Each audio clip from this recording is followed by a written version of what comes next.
कुदरती आफत है और जिस किस्म का नुकसान और डैमेजेस हैं उसका तो तखमीना अभी तक लगाना इतना मुमकिन नज़र नहीं आता। आप इस वक्त क्या देख रहे हैं खैबर पख्तूनख्वा में हुकूमत कितनी मुतहरिक है रिलीफ ऑपरेशन के हवाले से? बहुत बहुत शुक्रिया शुक्रिया अब्सा।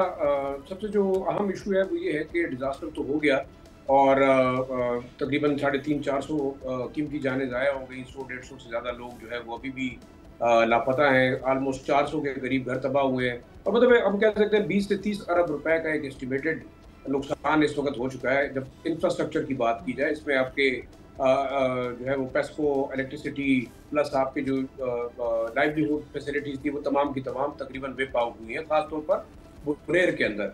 अगर हम बात करें इस वक्त गवर्नमेंट की जानिब से क्या हो रहा है, तो बेशक आप स्टेटमेंट सुन रही है कि रिलीफ ऑपरेशन जारी है, food non food item provide किए जा रहे हैं, ओवरऑल जो है वो इंफ्रास्ट्रक्चर की बहाली की बात तो हो रही है, लेकिन मेरे ख्याल में विजिबली देखा जाए तो तकरीबन 47 ऐसे रोड हैं जो अभी भी मुख्तलिफ मकाम पर ब्लॉक हैं, जिसमें बुनेर, बाजोड़, शांगला, स्वात, अपर दीर, लोअर दीर। मजीद जो आगे मुश्किल सूरत हाल है वो ये है कि आज ही एक बड़ी वार्निंग दोबारा दी गई है PDMA की जानिब से कि क्लाउड बर्स्ट और फ्लैश फ्लड्स हो सकते हैं अपर दीर, लोअर दीर, स्वात में और अपर चतराल में। तो ये एक बड़ी मुश्किल सूरत हाल है। क्लाउड बर्स्ट के हवाले से एक बड़ा कुशन ले रही है हमारी इंतजामिया और तमाम लोग कि जी इसकी प्रिडिक्शन बड़ी मुश्किल है, लेकिन ओवरऑल देखा जाए तो मैं समझता हूँ कि PDMA और जो आपके डिस्ट्रिक्ट एडमिनिस्ट्रेशन अथॉरिटीज़ हैं इन अजला के अंदर, उनको बेशक वार्निंग भी दी गई थी, उनको इक़दाम करने की भी जो है वो हिदायत की गई थी, लेकिन विजिबली हमें चीज़ें नज़र नहीं आई, वो लोगों में अवेयरनेस नहीं क्रिएट कर सके, वो